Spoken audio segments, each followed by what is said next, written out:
I clipped an item from the July 1973 issue of Psychology Today, which indicates that hair on the face of a man does a great deal more than just itch and provide a haven for germs. My old friend Commander Whitehead of Schweppes will hardly agree with this. Psychologist Robert Pellegrini, reporting in Psychology magazine, has found that men who shave off their facial foliage lose some of their ability to make good first impressions, at least in the eyes of 128 college students. Pellegrini of the California State University at San Jose paid 8 fully bearded young men to shave off their whiskers. And a consultant from a local barber college shaved them down to goatees, then to mustaches, and finally to bare skin. A photographer took pictures of them at all 4 stages, and Pellegrini randomly gave each of the students one photo to judge, so that each picture was rated by 2 males and 2 females. And the results were clear. The more hair a person had, the more he was judged to be masculine, mature, good-looking, self-confident, dominant, courageous, liberal, nonconformist, and industrious. Pellegrini believes that the images associated with bearded men are cultural in origin rather than evolutionary. By that he means that hairy faces are not a fad, but are deeply rooted in our culture. The bearded face has been associated with personalities as diverse as those of Jesus Christ, Sigmund Freud, Abraham Lincoln, Ernest Hemingway, Santa Claus, and Attila the Hun, says Pellegrini. But if we were to characterize the observed pattern by a single personality, it might very well be that of the indomitable Buffalo Bill. Judging from the data in the present research, the male beard communicates an heroic image of the independent, sturdy, and resourceful pioneer, ready, willing, and able to do manly things. He says that it may very well be true that inside every clean-shaven man there is a beard screaming to be let out. But in my opinion, a hairy face does even more than Dr. Pellegrini suggests. It can also cover a whole lot of otherwise self-image damaging facial characteristics. Few men are endowed with a complete set of handsome features, and the mustache and beard simply cover them up. Facial hair can act as a buffer between a man's self-consciousness about less than ideal facial attributes and the gaze of other human beings. I've often noted that men with beards and mustaches appear quite acceptable, even good-looking, when it's quite obvious under close scrutiny that they would not be nearly so without their natural buffers. This is especially so, I think, when they keep them neatly trimmed. Facial hair has a way of imparting an impression of independence and wisdom as well as manliness when these qualities might otherwise be completely absent. And perhaps the most curious thing of all is that women don't seem to be turned off by all that hair. Kissing a man with a lot of facial hair must be like kissing a ripped horsehair mattress, but they don't seem to mind. But then who understands women anyway? Then, too, a Miami psychiatrist recently reported something that I think most of us have known all along, that the better-looking people, those with unusually attractive or athletic physical attributes, often find life so easy for them in the beginning, they don't prepare themselves to win over the long haul. Beautiful girls find it easier to find jobs, but often experience more difficulty in holding them. And if they let their beauty represent their major way of dealing with the world, when the beauty fades, as alas it must, they're often left defenseless and unable to successfully cope with life. Dr. Greenberg says the star quarterback in college is a campus hero, but when he leaves college, he discovers that life is not a football game. It's the people who have to work hard for what they get who develop the skills to successfully cope with life over the long pull, who tend to make the grade. However, good-looking people usually have a better self-image, and as a result will tackle jobs and take chances their less good-looking peers might hesitate to try. The best bet seems to be good-looking or attractive or very acceptable without being of the sensationally beautiful or handsome variety, and if you're a man, there's always the facial hair to fall back on, or forward on. The National Enquirer, that interesting little newspaper with the largest circulation of any paper in the United States, which has gone a long way to prove that news doesn't have to be all bad to sell newspapers, carried a story by Joseph Cassidy that 80% of American workers are unhappy and frustrated with their jobs, according to a research firm's interviews with 250,000 employees from all walks of life. 4 out of every 5 working Americans today are misemployed, said Dr. Herbert M. Greenberg, a Princeton, New Jersey psychologist.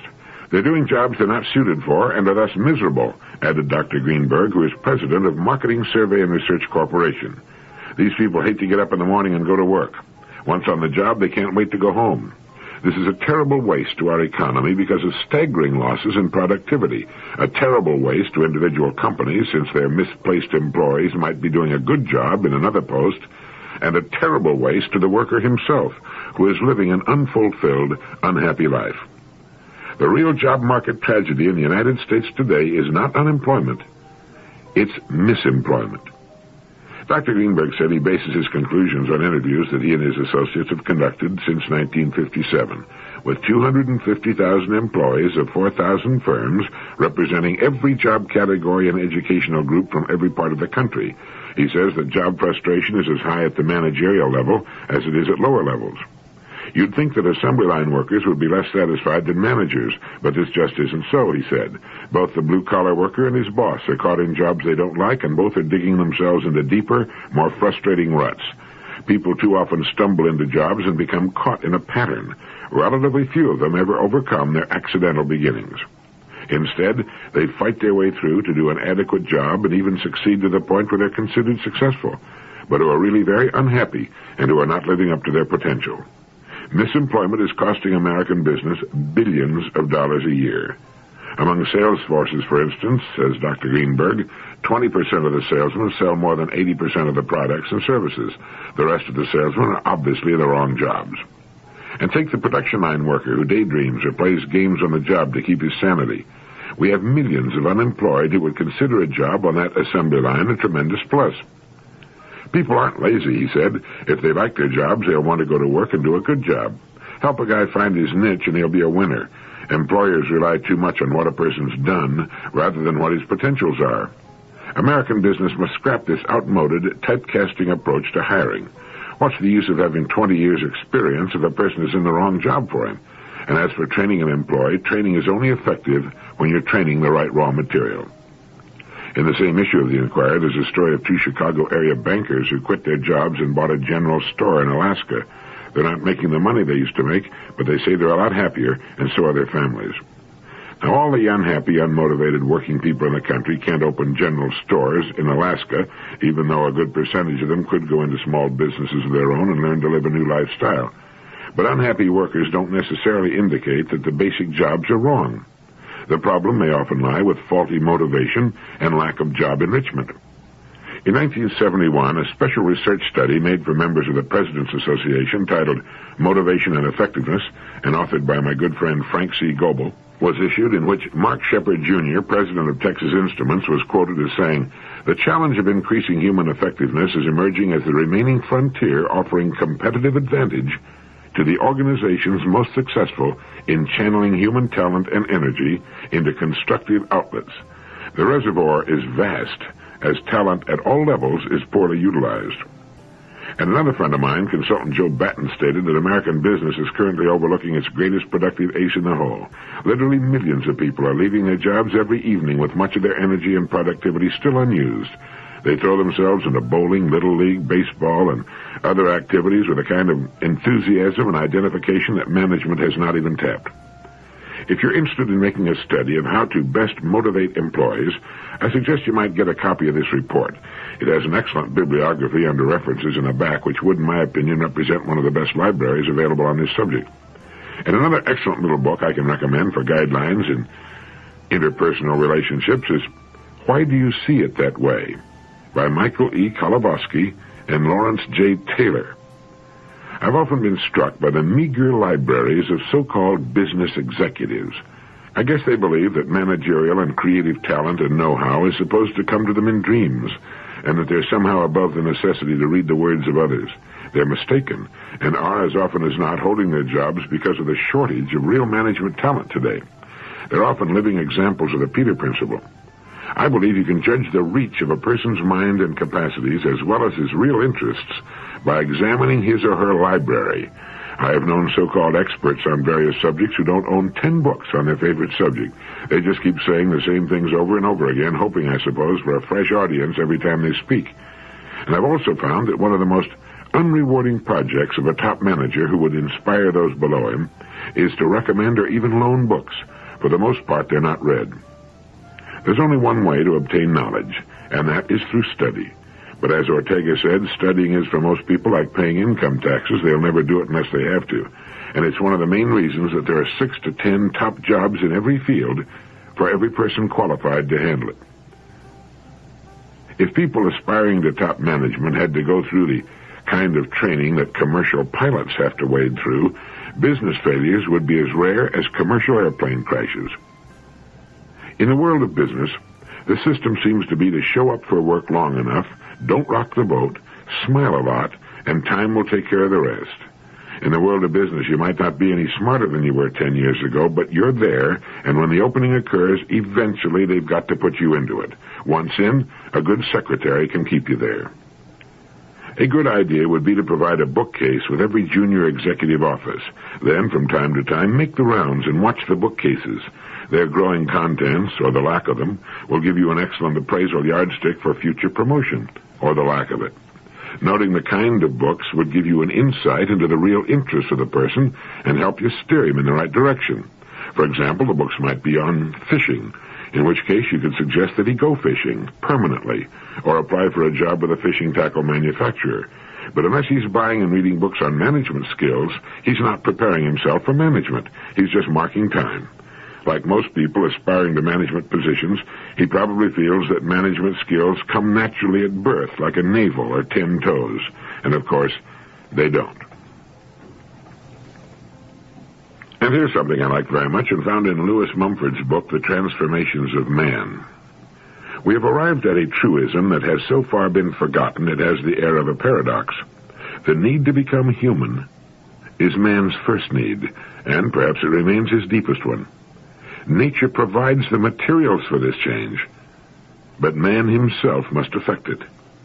In essence, it rests on a constant effort at self-identification, self-affirmation, self-discipline, and self-development.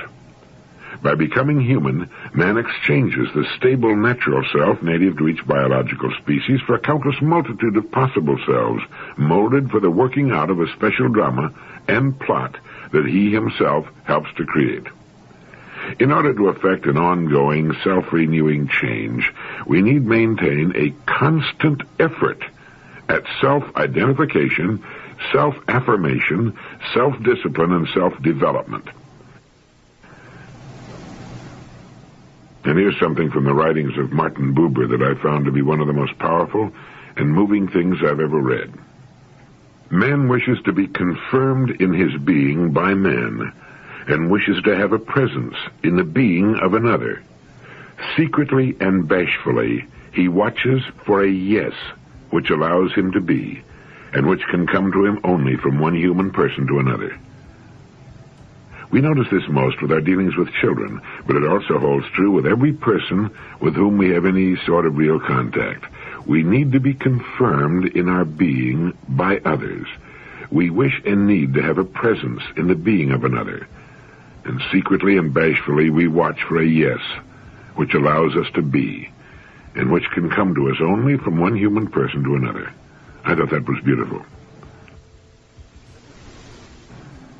Everyone will agree, or at least give lip service, to the concept that he'd like to be a completely free and autonomous person. But we learn from an excellent book by Walter Kaufman entitled Without Guilt and Justice that humanity craves but dreads autonomy. One does not want to live under the yoke of guilt and fear. Autonomy consists of making with open eyes the decisions that give shape to one's life.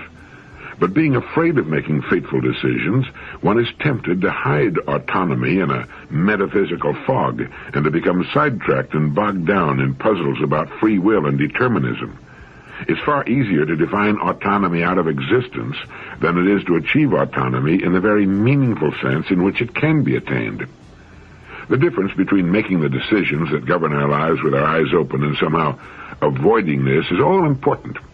The best way to begin to understand autonomy is to examine some of the major strategies people use to avoid it.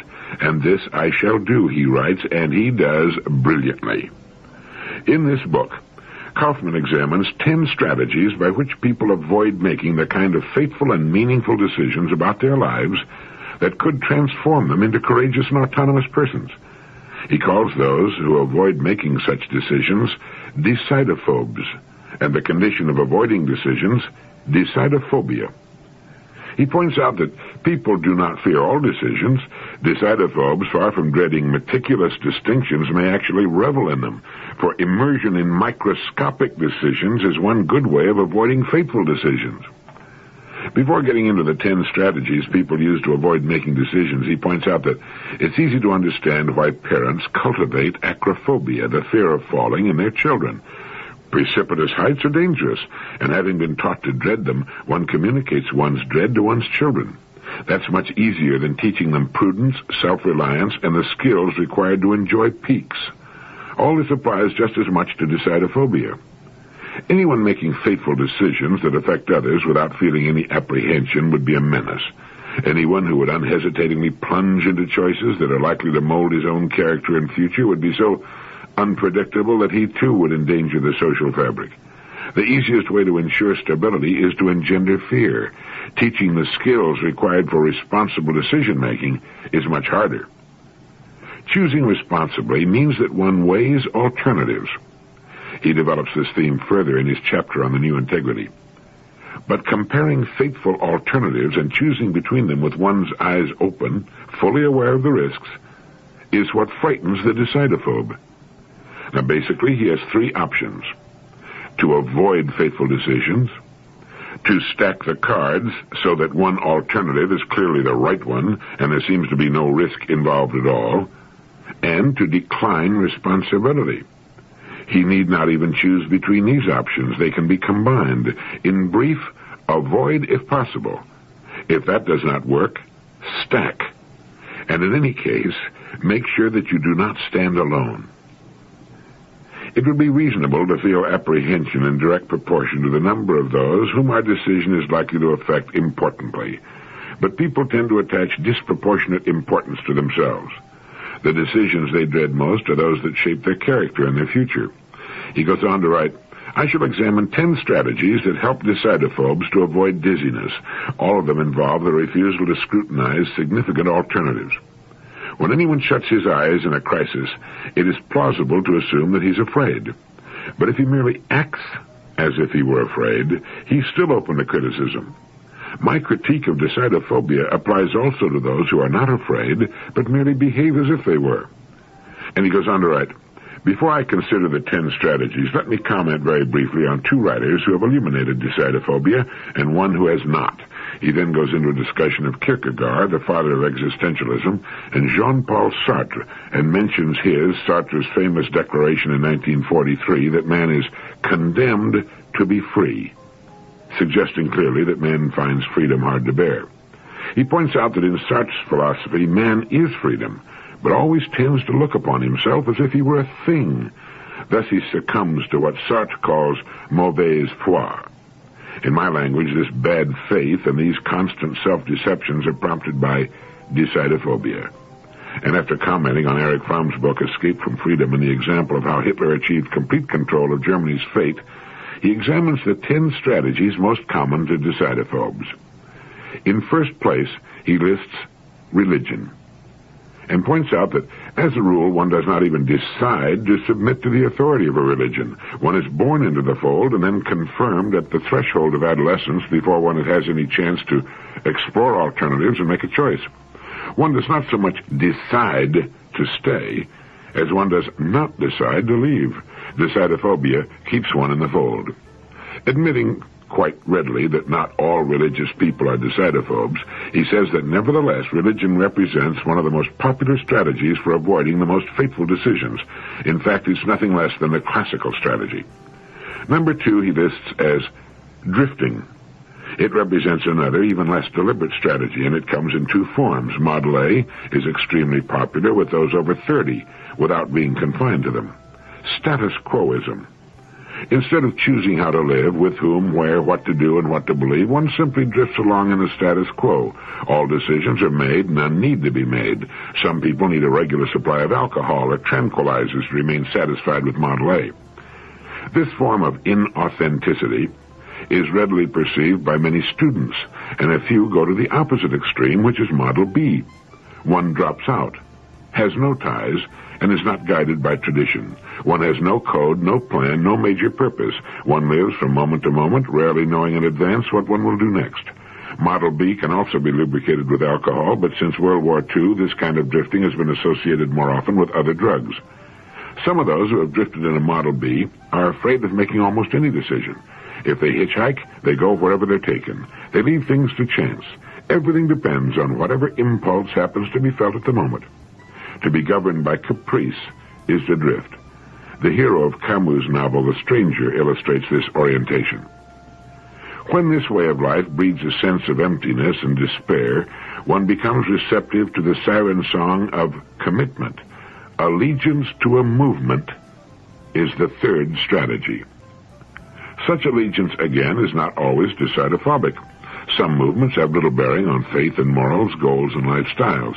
If so, membership is marginal, although it may still be prompted by a fear of standing alone and some sense that there is safety in numbers. Total immersion, in which no crucial decisions at all remain to be made, is the exception, not the rule. Allegiance to a school of thought comes next, followed by exegetical thinking. Walter Kaufman points out that exegetical thinking assumes that the text that one interprets is right. Thus, the text is treated as an authority. If what it seems to say is wrong, the exegesis must be inadequate. The interpreter is wrong, never the text. Incidentally, I'm just hitting the high spots. He goes into a complete description and evaluation of each strategy as he lists it. The sixth strategy is Manichaeism. The Manichaean insists on the need for a decision, but the choice is loaded and practically makes itself. It's like being asked to choose between two dishes of food and being told that this one is poisoned and will make you sick, while that one tastes incomparably better and will improve your health and expand your consciousness. All good is on one side, all evil on the other. Inconvenient facts are ignored or denied. The falsification of history becomes an indispensable crutch, and uncomfortable arguments are discredited as coming from the forces of evil. There's no need for quandaries that keep men sleepless, and he points out that it's easier to ridicule this strategy than to resist it. The seventh strategy is much the subtlest of the lot, and Kaufman calls it moral rationalism. It claims that purely rational procedures can show what one ought to do or what would constitute a just society. There is then no need at all to choose between different ideals, different societies, different goals. Once again, no room is left for tragic quandaries or fateful choices. He then writes, I have considered 7 ways of avoiding autonomy. 1, religion. 2, drifting. 3, allegiance to a movement. 4, allegiance to a school of thought. 5, exegetical thinking.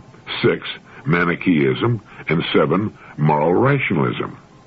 It is possible to systematize these 7 strategies under 2 headings. First, avoiding fateful decisions, methods 1 to 5.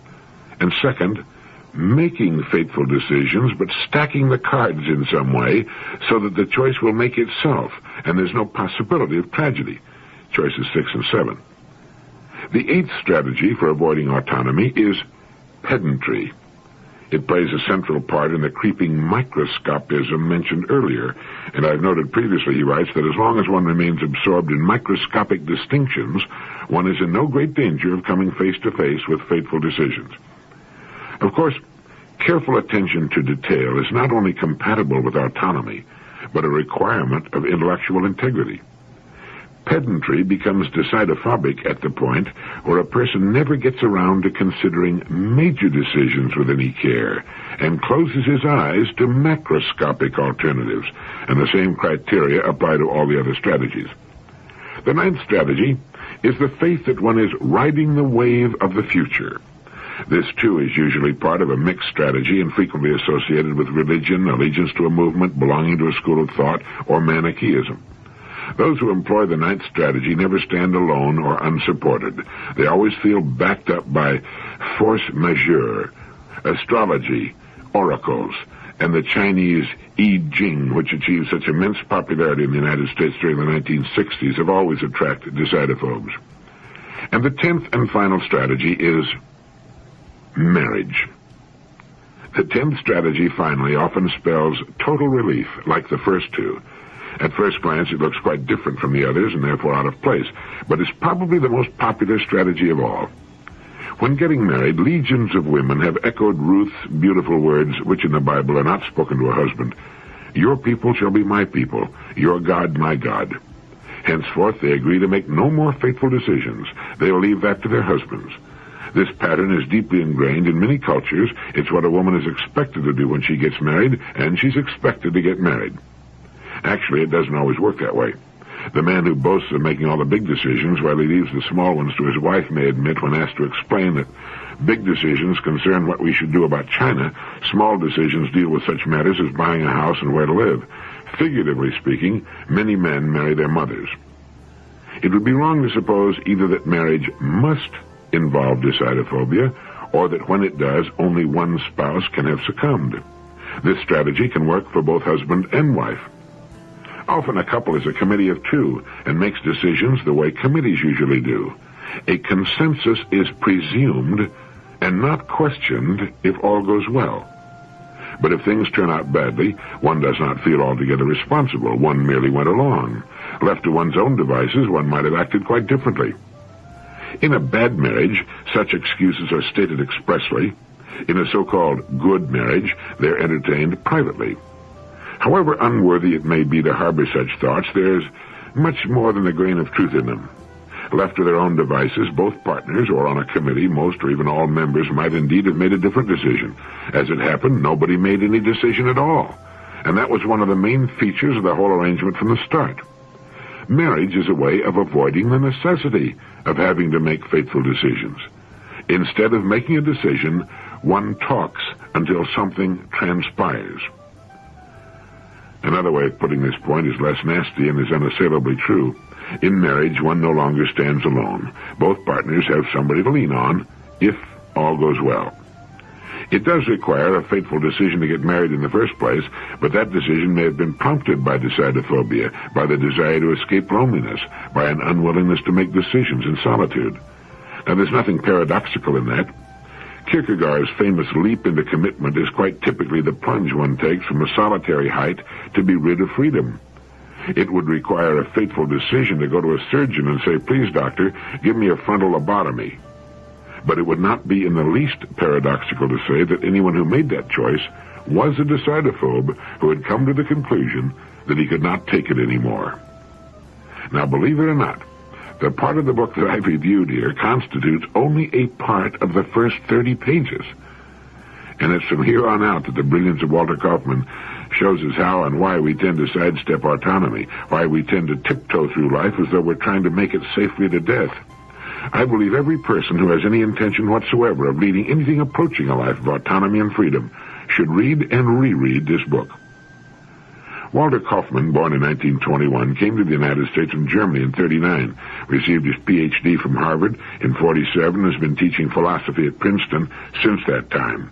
He's been a Phi Beta Kappa visiting scholar, Fulbright research professor at the University of Heidelberg, Fulbright professor at the Hebrew University, Jerusalem, and visiting professor at Columbia, Cornell, Purdue, Michigan, and Washington universities, and at the New School of Social Research.